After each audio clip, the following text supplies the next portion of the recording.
Hello friends नमस्कार।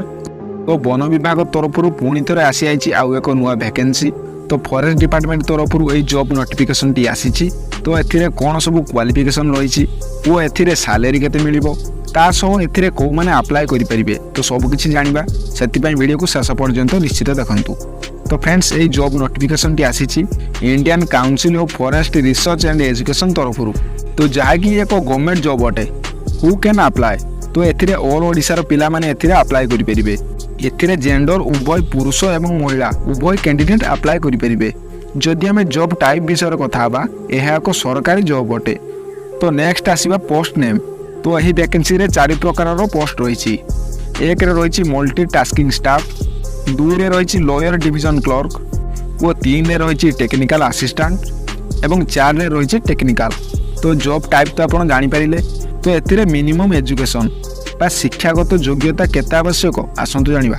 जदि आप 10वीं पास करथिबे ताहाले आपण एही जॉब रे अप्लाई करि परिबे और जदि आप +2 पास करथिबे ताहाले मध्ये आपण एथिरे अप्लाई करि परिबे। जदि आप ग्रेजुएशन करथिबे ताहाले मध्ये आपण एथिरे अप्लाई करि परिबे। जदि आप 10वीं पास करथिबे ताहाले आपण एमटीसी रे अप्लाई करि परिबे। जदि आप +2 पास करथिबे ताहाले आपण एलडीसी रे अप्लाई करि परिबे। तो फ्रेंड्स आपण मैंने एठारे जमती देखि पारुथिबे आपण मानको क्वालिफिकेशन हिसाब रे एठारे समस्त जॉब गुडी को डिवाइड करा जायछि। तो आपण को क्वालिफिकेशन हिसाब रे एठारे अप्लाई करि परिबे। जदि आम एज लिमिट कथा कहबा तो एठारे 18 रु 27 वर्ष भितर जो कैंडिडेट माने रहिले से माने एथिरे अप्लाई करि परिबे। अर्थात जदि आपण को बयस 18 रु 27 वर्ष मध्य रहिछि ताले आपण एथिरे अप्लाई करि परिबे। ता सह एथिरे ओबीसी, एससी एसटी एवं पीडब्ल्यूडी पिला मानक पई एथिरे एज रो सुविधा मध्य रही।